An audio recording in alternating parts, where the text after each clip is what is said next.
Eşidince ana yurtta depremi, aktı gözyaşım, sarsıldı canım. Her derdimin, her gemimin ortağı, can kardeşim, kan kardeşim Türkiye.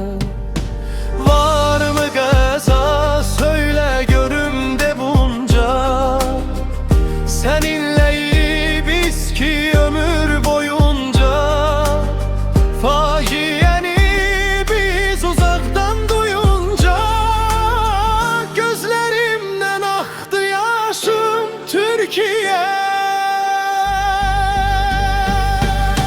Öz hükmü var zamanında anında, yaman günde yanındayız yanında.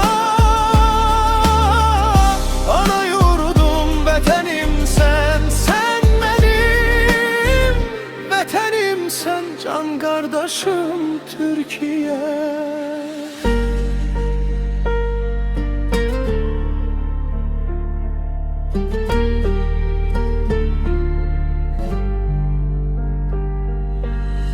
Tarih boyu bu andımız bozulmaz, Türk milleti sınmaz, bele yorulmaz. Her beladan Türk'ün beli kırılmaz. Sen ey benim can sirdaşım Türkiye. Sen geçmişsen tarihte çok sınavdan, dönmemişsen hak yolunda savaştan. Dönmemişsen ne gerçekten ne haktan. Benim arkam yol yoldaşım Türkiye. Bu talihini ne kınayar ne danar. Döneceksen sen dünenki çağına.